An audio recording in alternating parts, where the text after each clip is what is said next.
Jharkhand cabinet में फेरबदल की तैयारी, 2024 चुनाव को लेकर बन रही रणनीति। अगले साल होने वाले लोकसभा चुनाव को देखते हुए झारखंड मंत्रिमंडल में बदलाव किए जाने की तैयारी है। जेएमएम कोटे से शिक्षा मंत्री रहे जगन्नाथ महतो के निधन के बाद प्रदेश के डुमरी सीट पर उपचुनाव होना है। उससे पहले किसी एक विधायक को मंत्री बनाया जाएगा। इस दौरान कांग्रेस भी अपने मंत्रियों को बदलने की तैयारी में है। कांग्रेस का शीर्ष नेतृत्व 2024 में होने वाली लोकसभा चुनाव और विधानसभा चुनाव को देखते हुए यह विचार किया है। इसके परिणाम स्वरूप कांग्रेस के मंत्री और विधायक दिल्ली हाई कमान के पास डेरा डाले हुए हैं।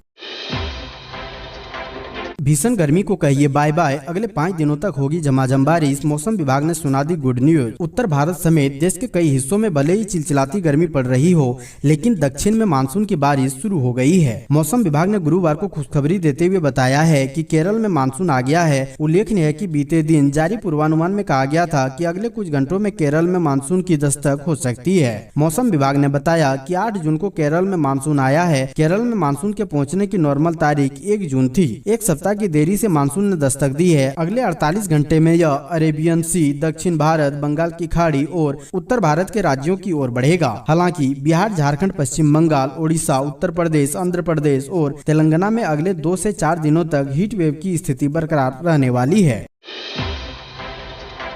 शिबू सोरेन की अध्यक्षता में मजदूर यूनियन की बैठक, प्राइवेट कंपनियों में 75% नौकरी व लैंड बैंक पर की ये मांग। झारखंड कोलियरी मजदूर यूनियन एवं झारखंड श्रमिक संघ के केंद्रीय कार्य समिति की संयुक्त बैठक केंद्र अध्यक्ष शिबू सोरेन जी की अध्यक्षता में रांची के मोरहाबादी स्थित राज्य की अतिथिशाला के सभागार में हुई। इस बैठक में यूनियन के संगठनात्मक बिंदुओं, मजदूर एवं विस्थापितों के ज्वलंत समस्याओं, यूनियन के सदस्यता अभियान एवं संगठन की मजबूती पर विचार करते हुए झारखंड की विभिन्न कंपनियों जैसे CCL, BCCL, ACL, DVC, Bokaro steel, Tata steel, electro steel, SEC, Tata motor एवं निजी प्रतिष्ठानों के साथ साथ बंगाल के ECL क्षेत्र में संगठन विस्तार करने का निर्णय लिया गया। इस दौरान हेमंत सरकार से लैंड बैंक जैसे नियम को अविलंब रद्द करने की मांग की गई। कब खुलेगा लिफाफे का राज, राज्यपाल CP राधाकृष्णन बोले सही समय पर लूंगा फैसला, आखिर किस मुहूर्त का हो रहा है इंतजार। राज्यपाल रमेश बैस के महाराष्ट्र जाने के बाद से शांत पड़ा CM हेमंत सोरेन के ऑफिस ऑफ प्रॉफिट से जुड़ा मामला फिर नए रूप में सामने आया है। इस बार चुनाव आयोग से आए लिफाफे की चर्चा का कारण बने हैं वर्तमान राज्यपाल CP राधाकृष्णन। एक मीडिया इंटरव्यू में लिफाफे पर उनसे सवाल पूछा गया। सवाल था कि पूर्व राज्यपाल कहा करते थे कि चुनाव आयोग के मंतव्य पर कानूनी सलाह ली जा रही है, इस वजह से फैसला लेने में विलम्ब हो रहा है। लिफाफा पहुंचे 9 माह बीत चुके हैं, आपको आए 3 माह हो चुके हैं, अब लिफाफा कब खुलेगा। पत्रकार के सवाल का जवाब देते हुए राज्यपाल CP राधाकृष्णन ने कहा कि उन्हें नहीं पता कि पूर्व के राज्यपाल ने क्या कानूनी सलाह मांगी थी। उनका कहना है कि उन्होंने अभी तक इस मैटर को नहीं देखा है, सही समय आने पर फैसला लेंगे। अब सवाल है कि सही समय कब आएगा। यह पूछा गया कि आखिर कौन सा मुहूर्त देखा जा रहा है। जवाब में उन्होंने अनयूजुअल शब्द का इस्तेमाल किया। लातेहार में राज्यपाल ने ग्रामीणों को किया संबोधित। लातेहार में राज्यपाल ने ग्रामीणों से किया सीधा संवाद। बोले मैं भी छोटे गांव से हूं, भावनाएं समझता हूं। राज्यपाल CP राधाकृष्णन ने कहा कि वे सभी तमिलनाडु के एक छोटे गांव से आते हैं, इसलिए वे गांव वालों की भावनाओं को समझते हैं। अगर एक गांव विकसित होगा तो प्रखंड व जिला विकसित होगा। जब एक जिला व राज्य विकसित होगा तो देश विकसित होगा। राज्यपाल सदर प्रखंड के उत्क्रमित उच्च विद्यालय उदयपुरा के परिसर में आयोजित जनता के साथ सीधा संवाद कार्यक्रम को संबोधित कर रहे थे। उन्होंने आगे कहा कि धर्म व पार्टी से ऊपर उठकर जब हम विकास के लिए एकजुट होंगे तभी सरकारी योजनाओं का लाभ लेकर हम समृद्ध हो सकते हैं। बिहार झारखंड में नक्सलियों के 60 ठिकानों पर NIA की छापेमारी, हाथ लगे कई अहम दस्तावेज। NIA ने झारखंड और बिहार के 7 स्थानों पर एक साथ छापेमारी की है। NIA ने CPI यानी माओवादी नरेश सिंह भोक्ता की हत्या के सिलसिले में यह कार्रवाई की है। इस दौरान NIA ने बिहार के गया और औरंगाबाद जिले और झारखंड के पलामू जिले में आरोपियों और संदिग्ध व्यक्तियों के परिसरों की तलाशी ली है। एजेंसियों ने गिरफ्तार कमांडरों और भाकपा के OGW समर्थकों के आवासीय परिसरों में तलाशी ली है। इस दौरान विभिन्न डिजिटल उपकरणों जैसे मोबाइल फोन, सिम कार्ड, आपत्तिजनक दस्तावेजों की जब्ती भी की है।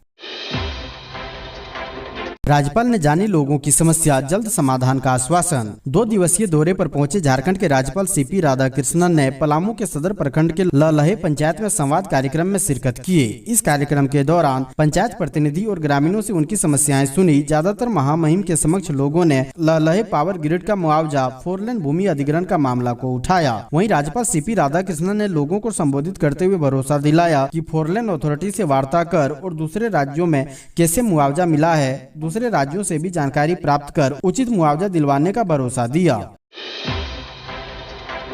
10 और 11 जून को झारखंड बंद, नियोजन नीति के विरोध में फिर सड़क पर उतरेंगे युवा। हेमंत सरकार द्वारा लाई गई नई नियोजन नीति के विरोध में 10 और 11 जून को बंद का ऐलान किया गया है। बता दें कि राज्य के स्टेट स्टूडेंट यूनियन ने साथ ही विधानसभा घेराव, सीएम आवास घेराव और पुतला सहित कई माध्यमों से विरोध दर्ज कराने का ऐलान किया है। मालूम हो कि पहले भी छात्रों ने कई माध्यमों से नियोजन नीति को लेकर अपना विरोध दर्ज कराया है, जहाँ बजट सत्र के दौरान विधानसभा का घेराव किया गया था और फिर सीएम आवास घेराव का कार्यक्रम भी आयोजित किया गया था। बता दें कि छात्र नियोजन नीति वापस लेकर खतियान आधारित नीति बनाने की मांग कर रहे हैं।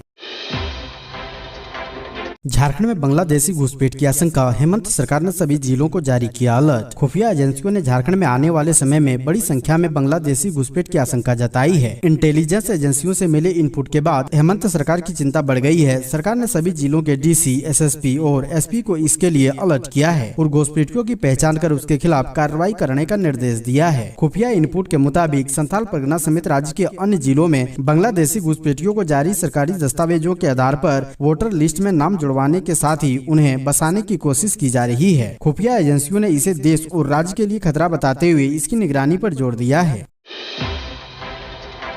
धनबाद के कपसारा में प्रबंधन और आउटसोर्सिंग कर्मियों के बीच जमकर मारपीट, 5 घायल। धनबाद जिले के निरसा स्थित ईसीएल मुगमा क्षेत्र के कपसारा आउटसोर्सिंग में गुरुवार को कोयला चोरी के विवाद में प्रबंधन और आउटसोर्सिंग कर्मियों के बीच जमकर मारपीट हुई। दोनों पक्षों के 5 लोगों को चोटें आई है। सूचना पर पहुंची निरसा व गलफरबाड़ी ओपी पुलिस ने मामला शांत कराया। दोनों पक्ष मामला दर्ज करा रहे हैं। घटना के संबंध में बताया जाता है कि गुरुवार सुबह आउटसोर्सिंग प्रबंधन के निजी कर्मी आउटसोर्सिंग स्थल पर पहुंचे तो उन्होंने देखा कि वहां पर आउटसोर्सिंग कर्मी मुन्ना मोहतो, बिट्टू गोस्वामी, राजू राय और मधुसूदन बावरी गलत तरीके से कोयला लेकर जा रहे थे। इसे देख प्रबंधन के निजी कर्मी हर्षित राय, राहुल राय व अन्य ने मना किया। इस पर वे लोग उन लोगों से उलझ गए। दोनों के बीच मारपीट होने लगी। मारपीट की सूचना पर आउटसोर्सिंग प्रबंधन हरिशंकर पांडे मौके पर पहुंचे। इसके बाद कोयला ले जा रहे कर्मियों ने उसके साथ भी मारपीट कर दी। उसके बाद दोनों ओर से जमकर मारपीट हुई।